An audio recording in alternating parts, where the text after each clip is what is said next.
Good afternoon, class. You are reading some wonderful stories this week. There are five very contemporary selections that I am asking that you read as we complete our unit on the American short story, the 20th century American short story. These five authors really represent a conclusion, if you will, of this American voice we have been considering.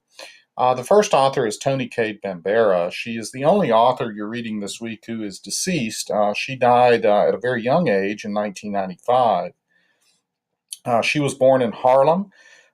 She is part of the Black Arts movement that came to the forefront in the late 1960s and 1970s with Audre Lorde, who is a Black feminist poet and activist and essayist, along with Alice Walker, whom you are also reading. Toni Cade Bambara was a filmmaker. She was an author, and she very much was an activist in the community, a community organizer. And her essays, if you ever have a chance to read some of her critical essays on feminism or on the Black Arts movement, I would encourage you to do so. She, as I indicated, was part of the Black Arts movement with Alice Walker. Alice Walker is probably the most famous of the authors you're reading this week. Of course, she wrote and won the 1983 Pulitzer Prize for this little jewel, The Color Purple, which Steven Spielberg turned into a wonderful movie starring Whoopi Goldberg, Oprah Winfrey, and others back in the early 1990s. I think 1992 it was. Maybe it was a little earlier than that. I'm not sure. I can't remember. But at any rate, of course, The Color Purple is a wonderful novel that she won the Pulitzer Prize for fiction for. You're going to be reading one of her stories. Alice Walker was born in Georgia in the Deep South. She went to New York for a while, was a magazine editor, and then she returned south, lived in Mississippi and in other parts of the Deep South, and ultimately moved later in her life to California. But she also was a Black feminist and essayist. Most interestingly, she is credited with discovering the gravesite of Zora Neale Hurston.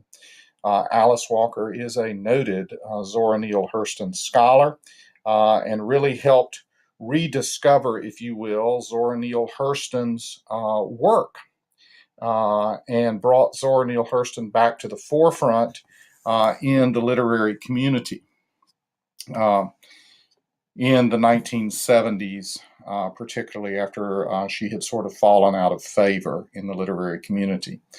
The next author you're reading is Jamaica Kincaid. She's really one of my favorites. Jamaica Kincaid brings the immigrant experience to our work this week. She was born on the island of Antigua in the Caribbean, on St. John in Antigua.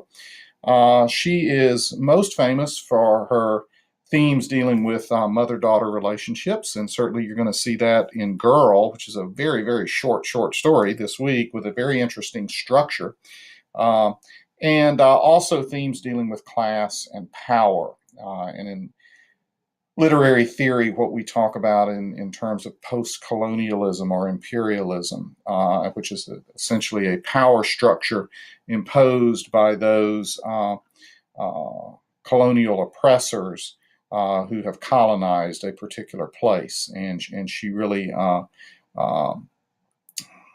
looks into those issues with a post-colonial lens, if you will, in her essays and to a degree even in her fiction writing.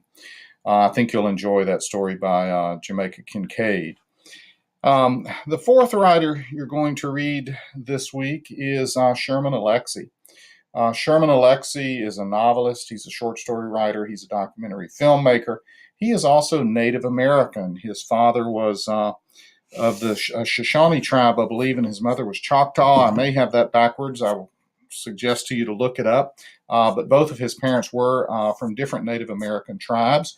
He's most famous for this book, The Absolutely True Diary of a Part-Time Indian. It was a National Book Award winner from a few years ago. I've read it, studied it. It's a phenomenal novel and generally thought of as young adult literature, but I would certainly commend it to you to read it. It's a very quick read.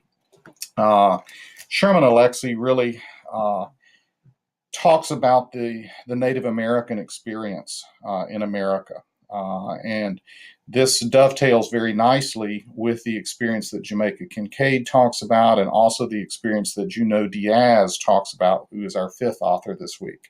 They're really looking at the American experience from that of the outsider, from that of the person who is the other, someone who has not been necessarily accepted in American society.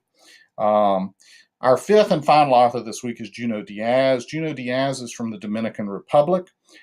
He immigrated to the United States with his parents when he was a young child and grew up in New Jersey. And I think you'll see his story kind of reflects that urban experience, if you will.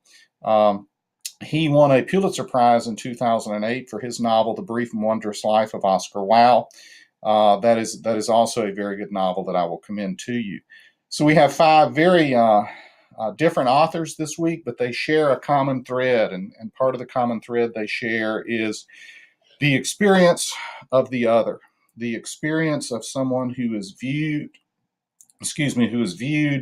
particularly maybe by white America, as something that is not necessarily acceptable per se. Someone who has been oppressed. I think you could generally lump these authors into a category of a literature of oppression because they certainly write from that viewpoint. They certainly write with that voice to a degree. So I'll encourage you as you read that to look at this voice, these contemporary voices, the voices of the immigrant experience, the voices of the very contemporary African-American experience in American literature. And I pose for you a discussion question.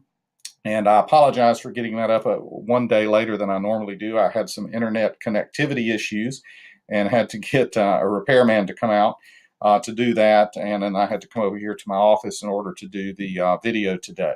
So at any rate, I'm giving you some extra time because of that. But this will end our examination of American literature through the short story. Next week, you will have your first major essay that is due, and I will post the essay prompt for you next week so that you can consider that. I will suggest to you it's going to be a reflection of this notion of the American voice and what you find in terms of the American voice. So what I've asked you to do this week in the discussion forum will be something similar to what you'll have to do in your first major essay. So that's the reason that I'm using this vehicle, if you will, this discussion forum, is to prepare you for that first major essay that you'll have. And then we'll move into a study of poetry, starting with Walt Whitman and moving forward to some very contemporary poets through the remainder of the semester. So I look forward to seeing you on the discussion boards. Keep up the good work. Thank you.